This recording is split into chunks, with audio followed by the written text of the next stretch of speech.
malgré l'instabilité sécuritaire justement qui freine le tourisme en République centrafricaine, une exception notable subsiste. La rédaction du Journal Afrique a choisi d'envoyer notre correspondante Mariam Koné dans l'aire protégée de Dzanga-Sanga, située à la frontière entre la Centrafrique, le Cameroun et le Congo. Avec plus de 700 visiteurs étrangers par an, elle est de loin le site le plus touristique du pays. Cette réserve classée abrite des espèces en voie d'extinction et attire aussi des chercheurs du monde entier. C'est donc le choix du JTA. Dzanga-Sanga, oasis de paix dans un pays longtemps tourmenté. Cette zone protégée est la porte d'entrée de la forêt du bassin du Congo. C'est aussi le seul endroit sur la planète où l'on peut observer des dizaines, parfois des centaines d'éléphants de forêt rassemblés au même endroit. Une espèce discrète, très difficile à observer dans son habitat naturel.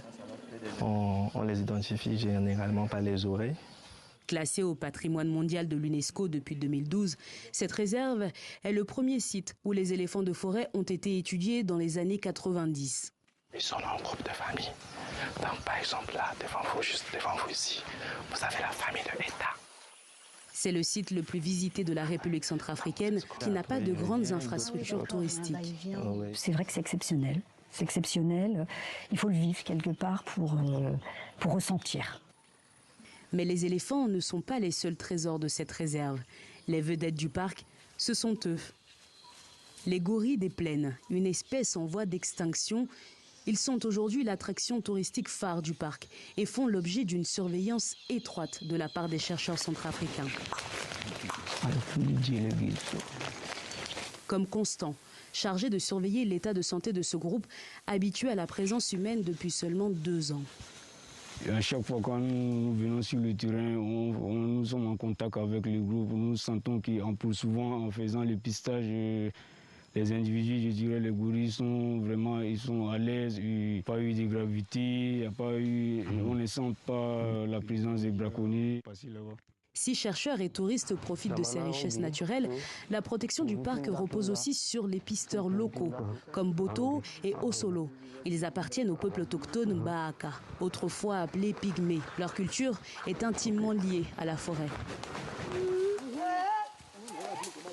Mais depuis plusieurs décennies, la sédentarisation forcée les éloigne peu à peu de leurs rites. Des activités comme la chasse traditionnelle deviennent alors un moyen essentiel de préserver leur identité culturelle. Les filets que nous utilisons sont un héritage de nos ancêtres.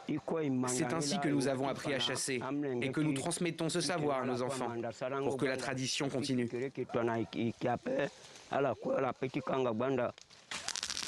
Située dans un pays qui vend ses terres pour faire face aux contraintes sécuritaires, cette réserve suscite l'intérêt de nombreux groupes, braconniers, exploitants forestiers et entreprises minières.